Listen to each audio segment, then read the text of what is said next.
All right, let's bring it out to tonight's all-star panel. Joining us on the left, radio host Garland Nixon, and on the right, syndicated radio host Lars Larson and former campaign manager Mr. Tony Saig. Lars, let me start with you.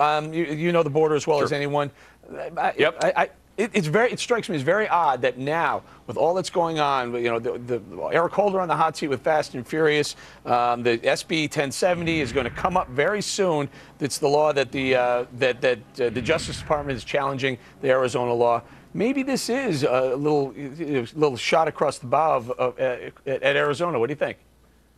They're going to do whatever they can to shut down people like Sheriff Joe. I've had him on my show a lot, too. He's a great guy, and he's a great American for what he's done. And if you drill down on some of those complaints, violations of civil rights, the Constitution does apply to anybody who's here, citizen or not, like it or not, although I would certainly favor some changes. But in this case, they've got complaints from illegal aliens who want to submit their objections to their jailers and their guards in Spanish, writing them in Spanish. And some of the corrections officers are saying, look, if you've got a complaint and you speak English, you submit your complaint in English. Then the illegal goes off and says, my rights have been violated. I think if you drill down in those complaints to what the real complaints are in this Justice Department investigation, you find that very few Americans sympathetic to that point of view, that somehow we should bend over backwards for people who shouldn't even be in this country. Garland, Sheriff Joe's been doing business this way in Arizona for years upon years upon years.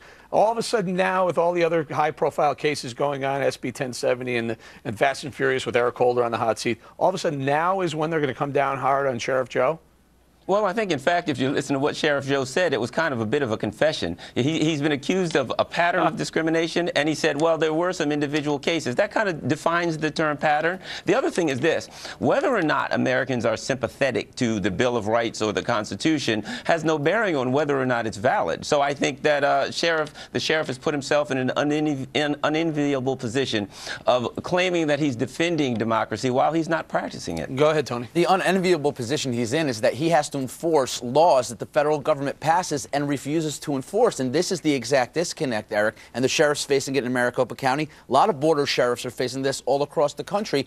You don't have the support of the federal government as a constructive partner to fight illegal immigration. Therefore, you in real time have to fight this problem on your own, probably improvise on a few fronts, probably fight it in a way that you wouldn't otherwise if we had the federal government backing up our local law enforcement. It doesn't exist, and this is the detachment between bureaucrats in Washington and the guys on the ground who are fighting this in real time. Hey, Lars, border sheriffs across the southern border especially are fighting, not only fighting the influx of illegal immigrants, they're also fighting the feds. Why aren't the feds, as Tony points out, in partnership with the border sheriffs? Instead, they seem to be fighting for their lives down there.